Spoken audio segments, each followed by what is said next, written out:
For those of you who weren't here yesterday or who didn't hear my little spiel in the morning, I'm Doctora Nicole Cabrera Salazar.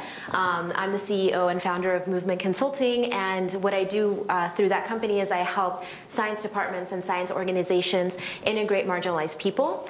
I do that through facilitation, workshops, trainings. Sometimes I give talks because academics are really used to talks, but I like really working interactively with people. And a lot of what I do is culture, right? So the number one reason that people leave STEM is toxic workplace environments.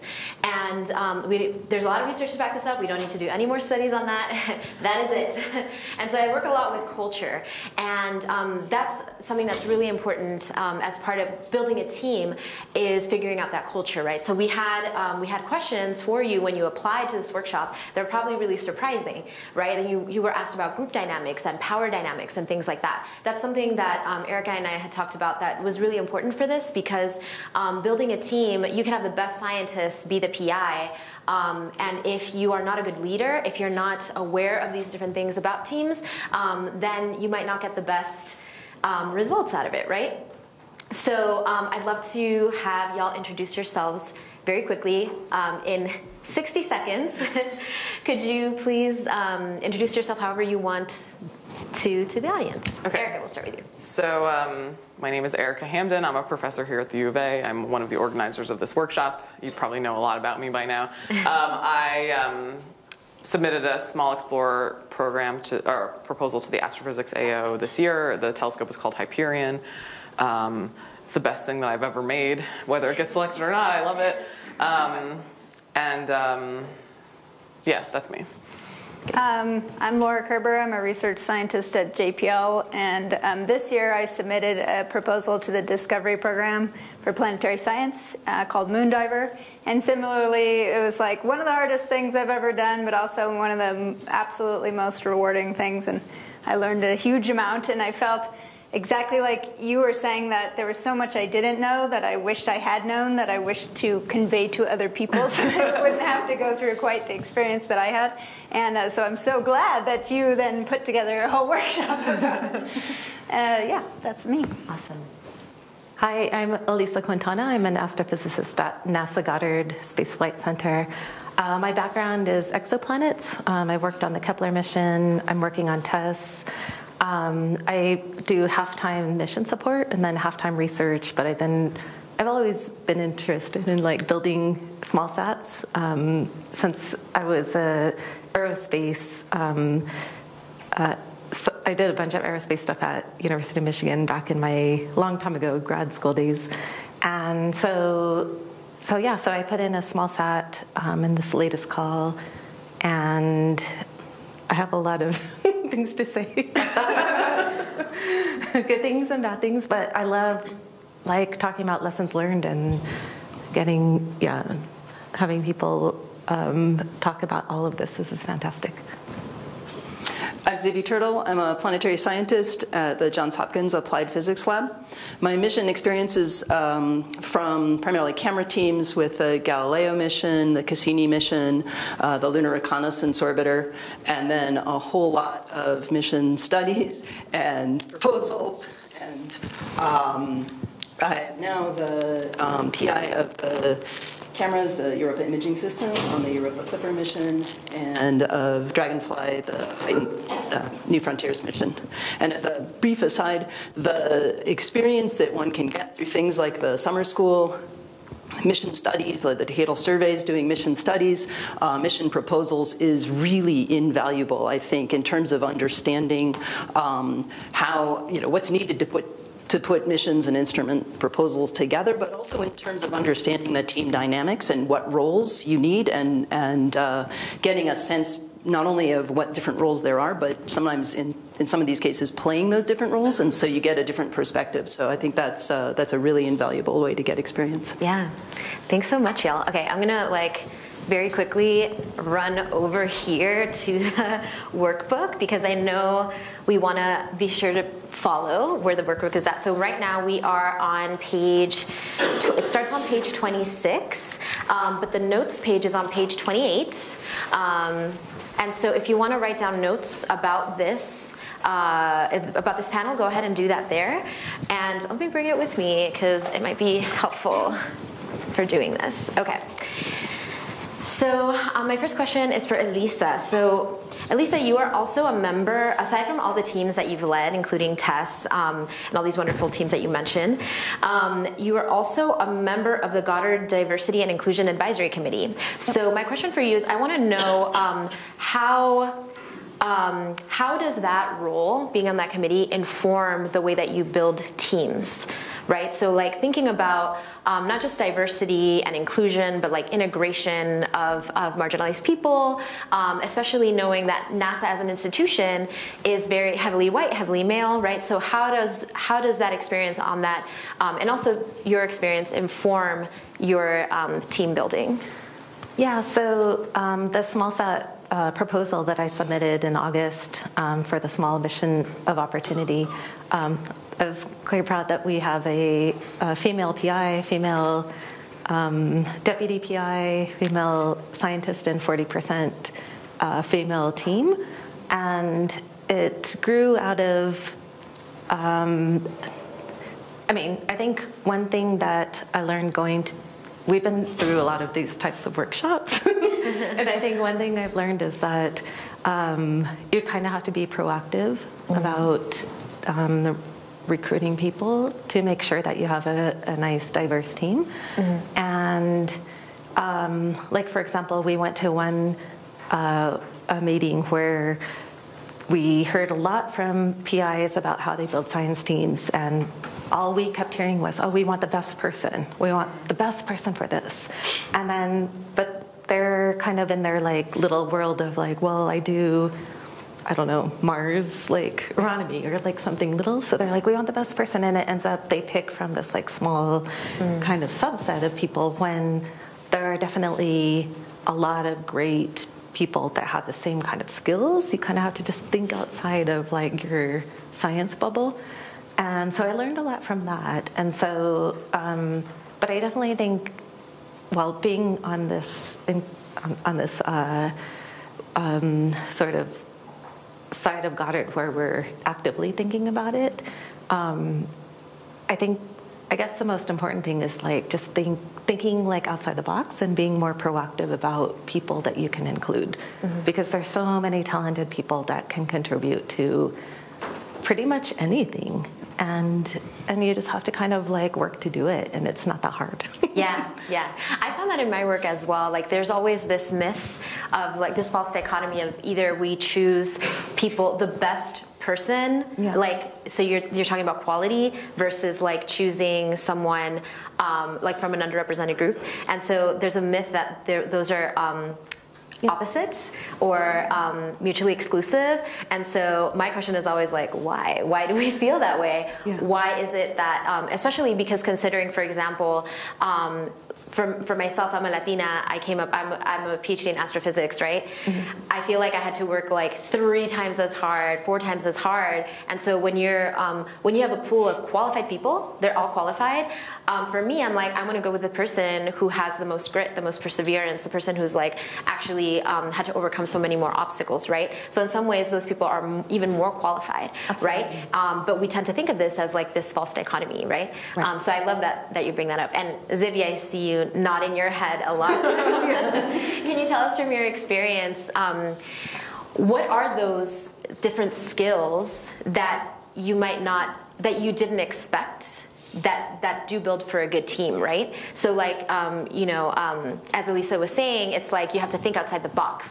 What does that mean for you when you're building a team? Yeah, I mean, it's you want to avoid looking for people or finding people that are inside the bubble, right? That you already know, and some of those people are the right people for the team. But you also want to find ways to bring people in that you may not know yet, because there's a lot of expertise out there. And so one of the things that I've done is as building a team, make sure that all the people, usually these things start with kind of a small group of people, but polling that group, because even that group, right, has different degrees of separation to different, parts of the community, and so it becomes kind of an organic thing. Still, you're building the team from within the group that way, though, and I tend to also do an ADS search for different areas of expertise. And I'm speaking about the science team here, and of course, mission and instrument teams are much broader than just than just the science team. But in that case, for the science teams, I usually do an ADS search. Am I missing someone who has published in this area, who I don't know and no one else knows yet? And I have absolutely used that as a tool to bring people into the team. I also like to try to look across career experience. One of the challenges is that in a proposal, you have to demonstrate that you have the team that can do the work, and that sometimes tends to lead toward the same people because they have a track record already in that area. But it's important, especially for long-term missions and just for the community as well, to bring in people that don't necessarily have that experience yet. And so in the teams I've built, I've made a point of having early career people as fully part of the team. One of the proposals we put in had a grad student as a co-I, and because she was the right person to do the work. And so it's good that there's a lot more recognition that that's important now, because it helps, because then someone's not saying, well, this person hasn't done this before. So that's helped a lot, that attention to it. But looking across the demographics of experience, the demographics of gender, the demographics of people of color, it's something that's very important to keep in mind. And I've found that putting that attention in through the entire process has been helpful. Yeah, and I'm so glad you mentioned that, because there's this funny phenomenon that happens, right, where the people who are the best known are the ones that keep getting asked to do things, right, because we know them, and so we keep recycling like the same people, and like the same people getting the same opportunities.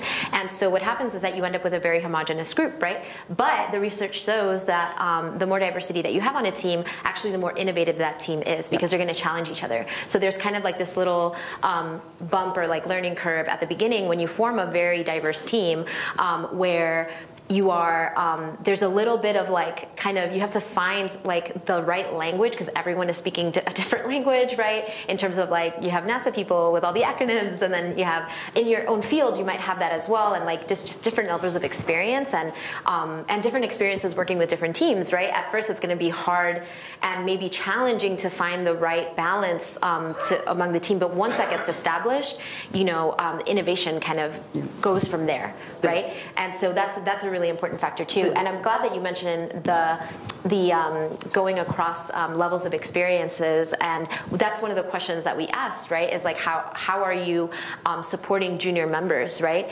Something that I've had to do as I'm on a committee called the Committee of the Status of Minorities in Astronomy, and one of the things that the American Astronomical Society, they had a rule where undergrads and graduate students couldn't join those committees because they said, graduate students and undergrads, they have to focus on their research. Well, it turns out that's a really paternalistic rule, because they're kind of deciding for those students that they shouldn't be doing that work. But actually, because these are students of color, they find those opportunities to make a change in the field very empowering and re-energizing. So rather than taking time away, it actually empowers them to do their research in a better way. So one of the things that you mentioned was like making sure that you're pushing for these things, right? So like everybody at our level, everybody has power, right? And so leveraging that power, leveraging that influence to advocate for these things. So for example, on that committee, I formed a grad student cohort, and then now we have an undergrad cohort. So now that we have the precedents, the board decided we can have grad students. Okay, now we're going to push for undergraduate students to be on the committee as well. And so it's leveraging that power and leveraging that influence that's really important, right?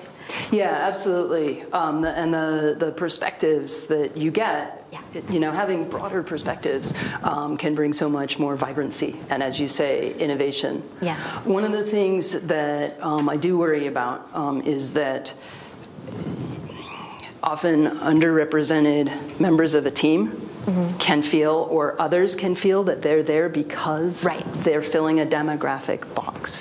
Yes. And that is especially dangerous for the person, people that start second guessing themselves. And so I have made a point also of sitting down and having that conversation and making sure everyone on the team knows that they're there because they're on the team and not because of their background or their ethnicity or their identity, or their gender. Right. Because I don't want that to, you don't want that to undermine people's confidence or other people's confidence in the team members. And so that's kind of the flip side of that is making sure everyone is aware that they're there because they deserve to be there and they're contributing. Absolutely. That intentionality is super important, right?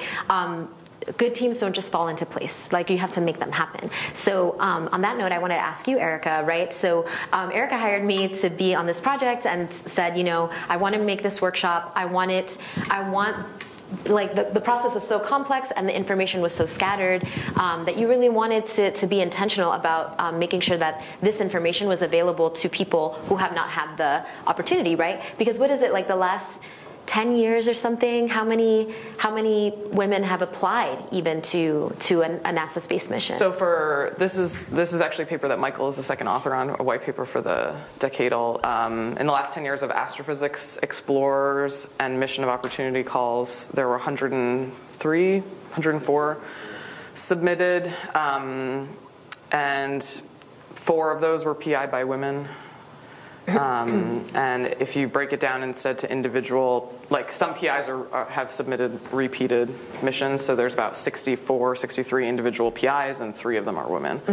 But it's not just who's at the top; it's also about the science team. So that there was out of those 100 teams, 18 had no women at all. Right. And then the one with the most number of women, it was like 43%. It was kind of an outlier. Right. And that was a pretty small team. Yeah, and these are all white men and white women, right? Yes, we don't know. You don't know. Yeah. I can tell you, since I know who the 3 women PIs were, yes. But all we have is names. Right. So assuming that's like an assumption. It's an assumption. Right. Yeah. And I gave the colloquium at Goddard a couple weeks ago, and someone who knows Joan Centrella, who was the first author, that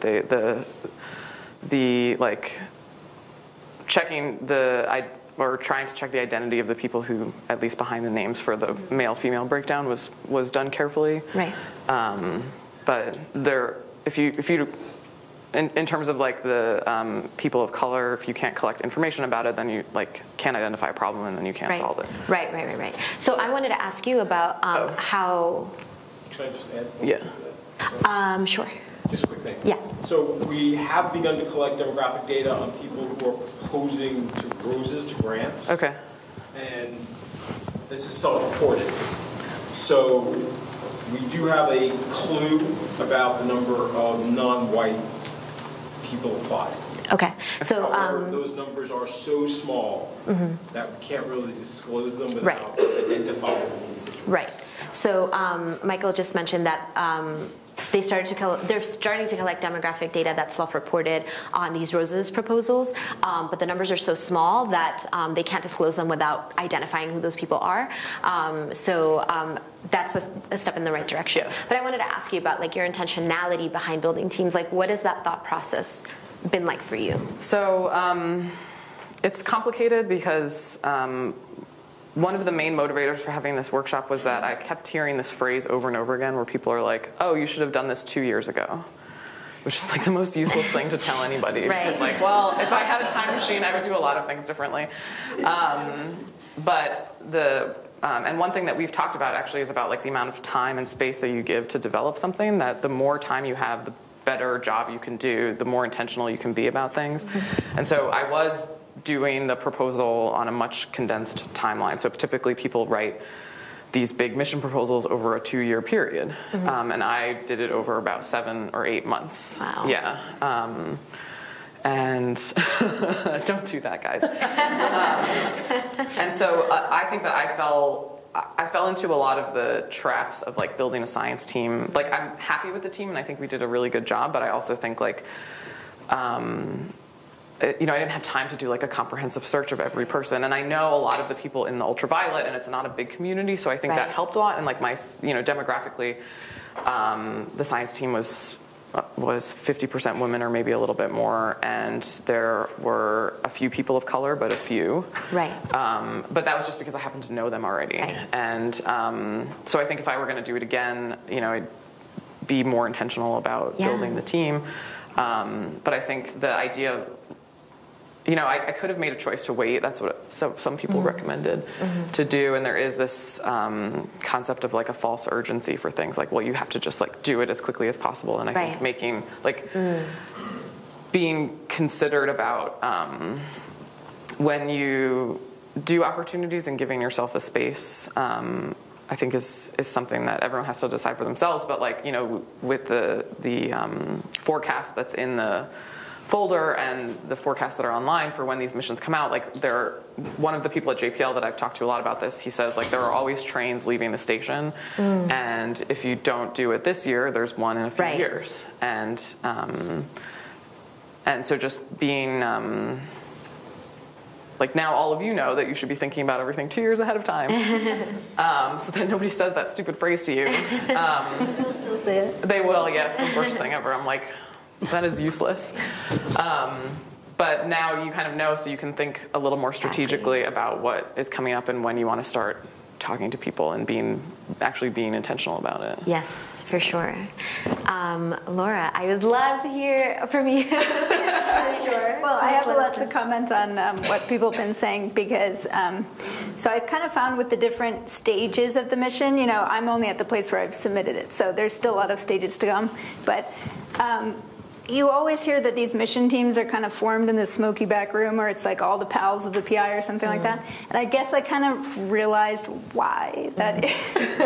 Because at the very beginning, you're kind of like, I have this crazy idea and I need to share it with somebody and get some help. Who am I going to turn to? It's usually like your friends who you trust to share the idea with, and then who also will give you good advice, and what they can do. And so you kind of turn to your little cohort of buddies, and then you're on your path. And then you're kind of like, okay, I need a lot of people who will answer all my emails really quickly and who will call me back when I call, and actually come to my telecons and do an enormous amount of work, mostly for free. Yeah. Right. And so it's like, who do I choose as my volunteers for this task? It's people that know me and are willing to do that because they have a relationship with me. So, my science team has a lot of women on it, probably because I'm a woman and I hang out with a lot of women friends.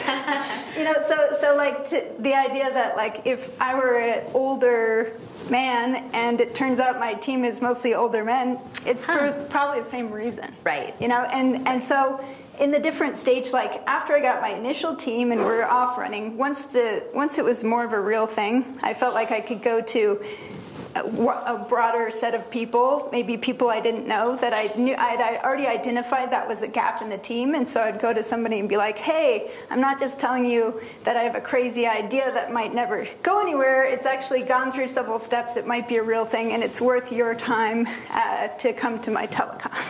And so I kind of picked up those people a little bit later on. And then you can imagine, like, if you get to the stage where you have a participating scientist call, then you'd be much more open to saying, like, I'm willing to take a chance on somebody I don't know. Right. I don't know if they're going to come through and write a million papers or if they're just going to disappear. Can you explain what a participating scientist is? Oh, yeah. So, like, after a long time later, your mission, they might provide some extra money for you to put out a call to say, like, we have your original science team, and then we'll add some people to the science team with additional funds. And so then you can look at your science team and say, there's some things that we have gaps, or there's some interesting things that you might not even thought of that you could do with the data for your mission, and people can propose to it. It's a competitive call. And then the team can evaluate them and decide if they want to add them to the team. And so, yeah, from my perspective, talking about building a team, there's your technical expertise and whatever you study and whatever you publish about. But for me, it was just responsiveness, willing to work really hard, and not kind of disrupting the dynamic of the team. Right. You know, everyone told me at the beginning, don't choose like some big jerk who's going to make everyone afraid to speak up. Did y'all hear that one? Well, I just want to make sure that everybody got so there's like a qualifying remark to that, which I was talking to this guy, and he was like, the problem with this other team he was talking about is there's no jerks on that team. And I was thinking like, well, everyone told me not to choose any jerks, so like what's the difference here? And the difference is really that you don't want a jerk that shuts down the conversation so that people are afraid to say what they think, but you do need somebody that will say what they think. Yes. So if all of your I team had is that just too. kind of like, I'll say something like, I think this is the way it is, and everyone's like, oh, okay, that's what she said. And then I want you to fight with me. I want you to plug in your brain, and I want you to really dig into this and say, like, I did a bunch of reading last night, and you were wrong. And so you need to find that balance. Yeah, and I feel like this is like in academia. There's so much language around like how bringing up a dissent or some sort of different opinion is fighting, or you have to be a jerk to do it. I don't think that's the case. Like, I think that this is really a space where we can build a team that is where people feel comfortable sharing ideas, and that's something that you have to intentionally build. A place where like you aren't just going to have people who are too afraid to speak, right? And that's like a lot of that falls on the PI. Are we making a space where people can state their true opinion and can say something that's different from what you're saying, right? Yeah. So we're at 9:26. Eric, I'm so sorry. That's okay. So in like the last minute, I just want each of you to say one word that summarizes the most important thing to you about building a team. Erica, do you want to start? Thoughtfulness. I think honesty. Perseverance. Communication. Oh. Those are all good words. Yes, there's such a great word. All right, let's get a round of applause for these amazing panelists. Thank you so much.